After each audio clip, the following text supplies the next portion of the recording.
Okay, so I thought we'd do a brief history of each railroad and see what's happened over the time. And we're going to look in a little bit more detail at the components that were there in 1950. The Atchison, Topeka, and Santa Fe, the Chicago, Burlington, and Quincy, the Great Northern, Northern Pacific, the Frisco, and the SP&S. And so now we'll look at a little bit of the motive power. The Santa Fe, because of some of the grades, especially like Cajon Pass, Glorieta Pass, Raton Pass, some of the other places, they got enamored with articulated locomotives early on.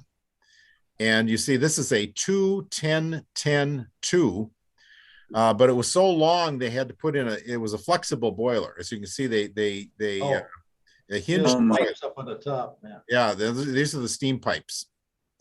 And so they were playing around with these things, and they didn't work very well, needless to say. And so really? The Santa Fe got really burned on articulated, and they never had any more. That was it. They how do I get this to, there we go. So this was the brilliant idea to make an articulated boiler. They bolted plates, a whole series like an iron accordion, and then they put packing in between them so that because it's you're talking 225 pounds of steam, and it would have probably been okay had they not moved. But as soon as they started going around corners, and you can see here are the steam lines, air lines, and everything had to have one of those joints, everything here. And, so here are the pipes, and it was, anyway, the flexible boiler connection. So here's a typical steam locomotive. Santa Fe, they loved high domes, high stacks. They had a little AT&SF on the cab, and then they have big number on the tender. They always did that. This one's actually at in the Boot Hill Special in Dodge City, Kansas. So you can see a little bit more of the details. And there's another picture of the 2-10-10-2. So wow. The other problem, of course, they ran into which is what they ran into most of these early locomotives. They just didn't have enough steam. They could do about 10 miles an hour, maybe, and then they'd run out of steam. It was just so much. The boiler wasn't big enough, and the firebox wasn't big enough. Here's a picture of the Blue Goose. Now, this is a standard. They had a bunch of later on. They had a bunch of Hudsons 464s, but and they were getting, of course, early into diesel, and then they built this thing was to help, in case the diesel broke down. But why they picked light blue, I have no idea. Everybody's still scratching their head at this thing because it is not a particularly attractive locomotive. But it is, as the reporter said that time, Craig, it's very unique. So anyway, that's the Blue Goose. Probably heard about that one. Here's a typical, I think that might be maybe a Texas 210-2.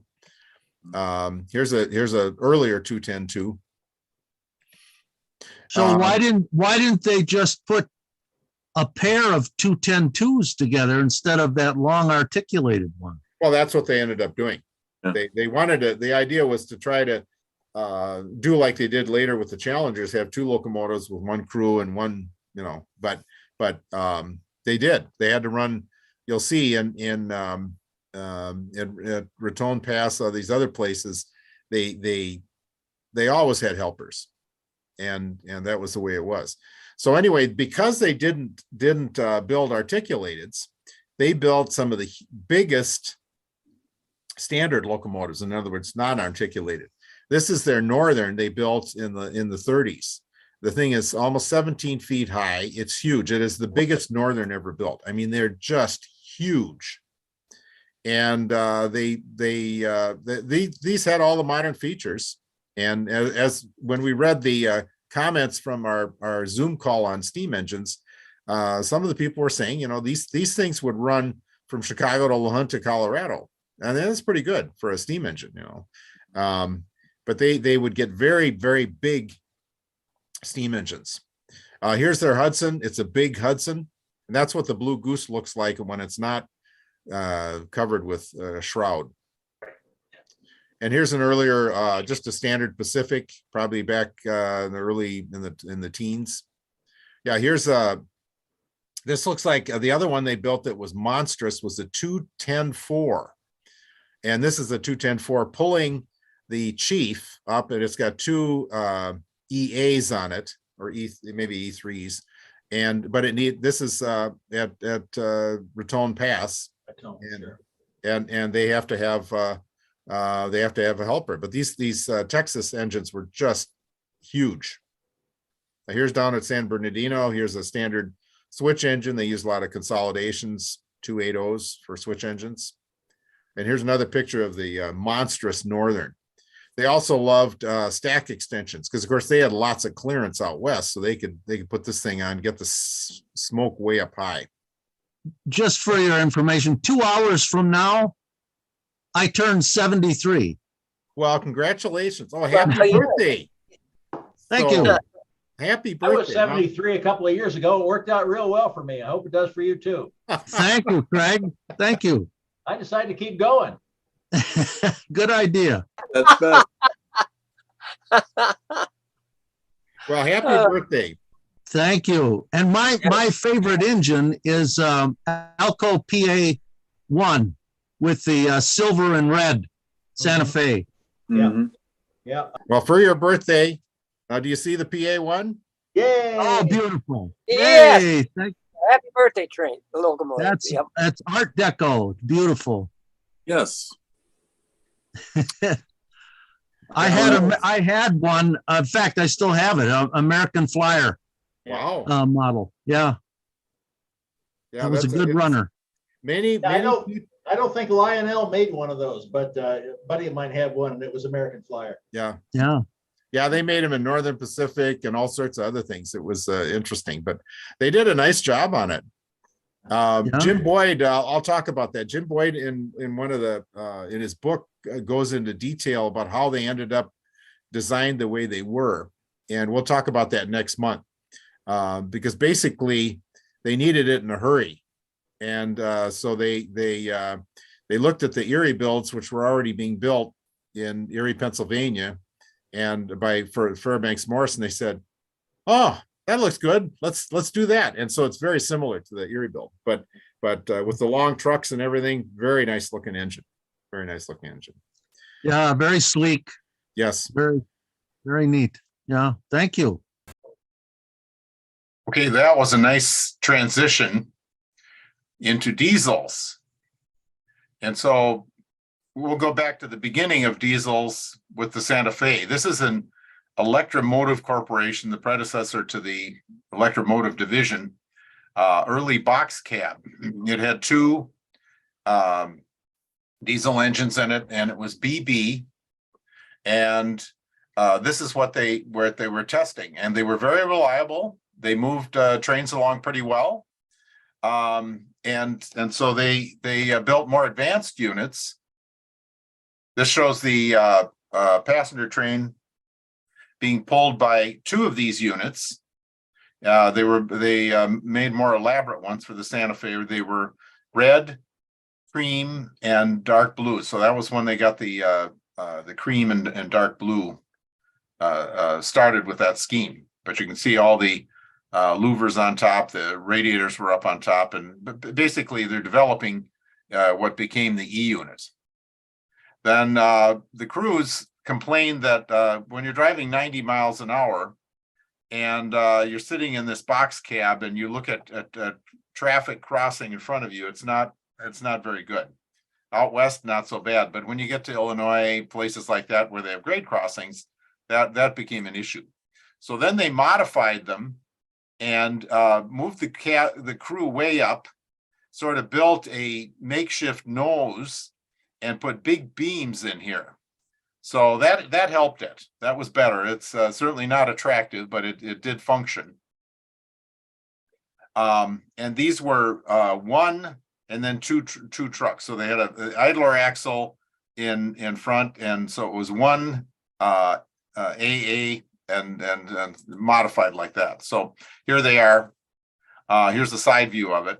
And again, not too bad from the side, but from the front, it's not the best.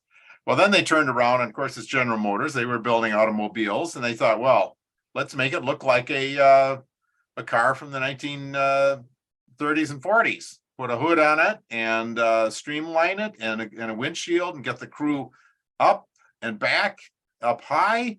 And then they put huge beams in the nose. And they could put the toilet down there and everything. So, but the crews obviously felt much safer in this kind of a situation. This is the E1, and they were 1,800 horsepower, 2 diesel engines, and A1A. So a motor, idler motor on each truck. Well, later on, these units were sent back. They worked very well, but Santa Fe wanted to upgrade them because they bought them in the 30s, late 30s, and all of a sudden, they get to be the 50s. They're 20 years old, almost 20 years old. They sent them back to General Motors, and they rebuilt them as E8Ms. They put E8 locomotives, diesels in here, 2 of them. So it was over 2,000 horsepower, and new cab, better controls, more electric equipment, but basically kind of replaced about half the unit, put a new hood on the top. And so they're E8s that had been E1s, and those ran around for a long time. Here's another one, and another picture I took in Argentine, which is the big yard west of Kansas City, sitting at the shop. And here is the PA, 3 of them on the this joint, probably one of the Chief or the Grand Canyon, something like that, in going west. And again, the problem with the PA, as Jim Boyd very well pointed out in his book about the Alcos, is that the locomotive was the diesel was put into service before it was fully tested, and so it ran great for 3-4 years, and then all of a sudden they started having crankshaft problems and other problems, and so they got pushed back to secondary trains. So anyway, that's part 1 of the BNSF, 7 railroads in 70 years. So we'll continue for the next number of months. We'll go through each of those. Did you guys find that interesting? Yes, very much. Yes. Very. Okay. Yes. It would really help me see the size of the railroads, 1950, because you kind of know there's sort of big ones, medium ones, small ones, but to actually see, like, I had no idea the Santa Fe was almost twice as big as the GN or the NP. So